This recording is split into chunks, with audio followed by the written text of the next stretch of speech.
All right, Bob at Red Hill Tactical. We're going to try this again, this time with the video running. Did the whole thing. No video. So I'm at the range. 3 different guns. Of course, all are suppressed. You guys can see that. So the first one we're going to start off with is the AR-15 we built. Sig Tango 6 arc, Cat Noah, Atlas bipod, because why waste your time or money with anything else? Proof research barrel.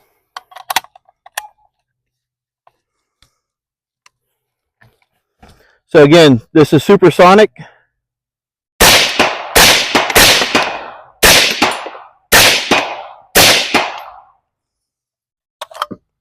So supersonic, semi-auto, suppressed. The cool thing with this suppressor is it is designed for the 6 arc specifically, so you get a lot of the great things out of it. The next gun we're going to shoot is a new Q fix that we have. This is the mini fix.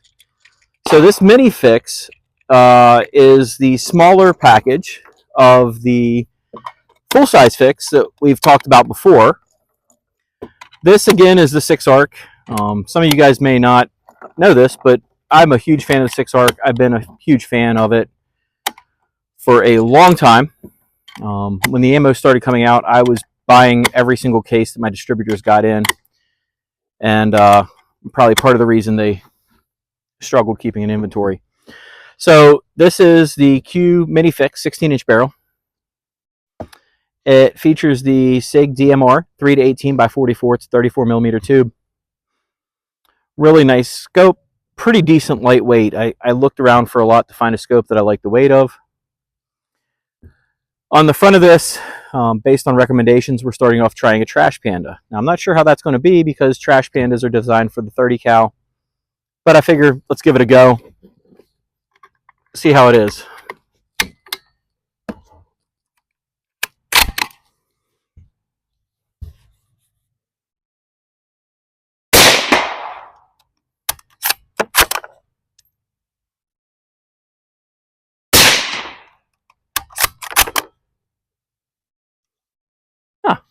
Really clear scope. This is the first time I've used this. First time I've shot this gun, actually. Light gun. Really light gun.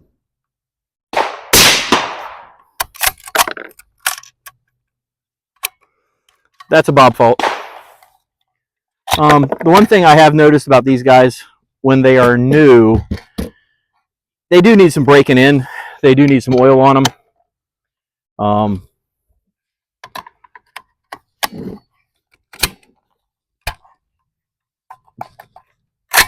I have found them that they do need some work.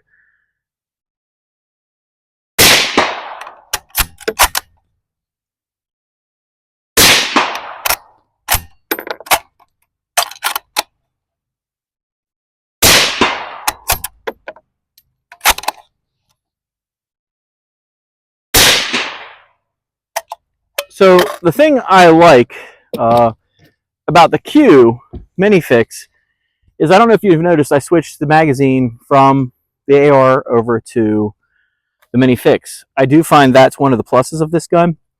The fact that this takes the standard AR mag makes this really, really, really nice thing, especially when you've been playing with the AR and the 6 arc for a very long time. So the last gun I brought out to shoot is one of my favorites that I bought. This was my first Q gun that I bought. Paid for it with my own money. It is not a Q donation or sponsor. I waited to buy it until we got the free. They actually sent a free can. This is a free pork chop.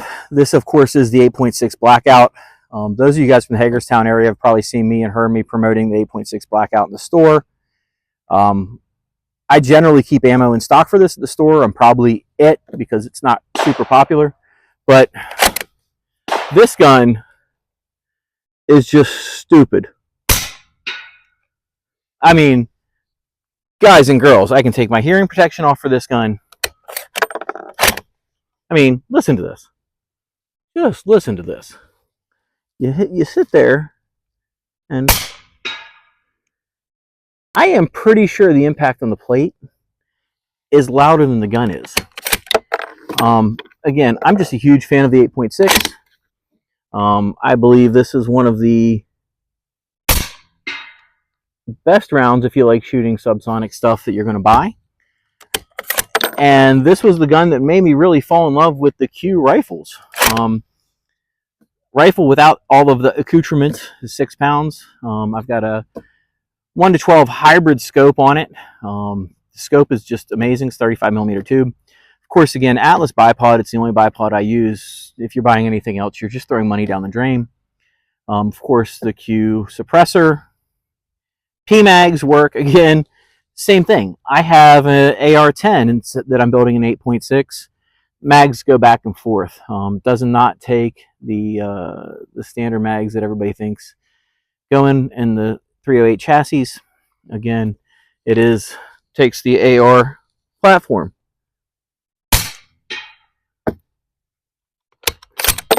What more can you ask for?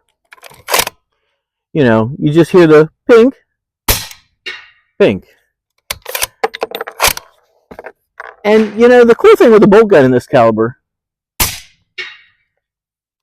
is at the end of the day, the same as the 6 ARC, your brass is all right there. But anyhow, so if you're shopping around and you want something that is designed for hunting, so Kevin over at Q did a great job with this gun, setting up for hunting with the 8.6. Stupid accurate. The ammo is great, almost minimal recoil. You put a 1-10 or 1-12 on it, you're good from any range you can think of. Beautiful gun. This gun's got a couple hundred rounds on it, starting to get broke in. I really am happy. This is my newest, and so I want you to kind of look at them, and you can see the difference in the size a little bit. So again, this is the mini fix 6 ARC. It's the AR-15 size. Both of them have 30. This is a 35. That's a 34mm tube on them. Both of them Q cans, because if you're shooting a Q rifle, you probably ought to use a Q can. But overall, there is some difference in size. There's definitely some difference in weight. It's about a pound different. Now I am making it up with having a heavier scope on the 6 ARC.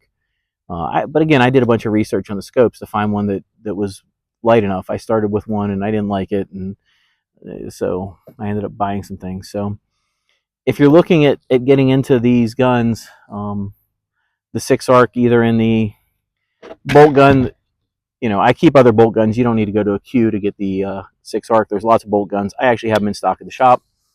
If you want to go to an AR in the 6 ARC, we can build you one, or I keep those in the shop. Cool thing with the 6 ARC is, you know, 800, 1,000 yards, you're good to go with it. You know, this has an 18-inch barrel. This one has a 16-inch barrel, so there's going to be some velocity differences. But overall, you know, these are fun guns, and you might as well go ahead and shoot them suppressed if you can. Maryland suppressors are same paperwork as everywhere else, so you're not off the charts with suppressors. So come on by the shop. Talk to us about 6 ARC. Talk to us about 8.6. Give us a call. If you want to talk to us about Sig optics, we do carry a large range of them. We will be an Atlas dealer here shortly because, again, as I say it, I'll say it again, if you're using an Atlas bipod, you're just wasting your time and money if you're not using their products. There's really nothing that compares to what they make anymore. So anyhow, Bob from Red Hill Tactical signing off. Y'all have a great one.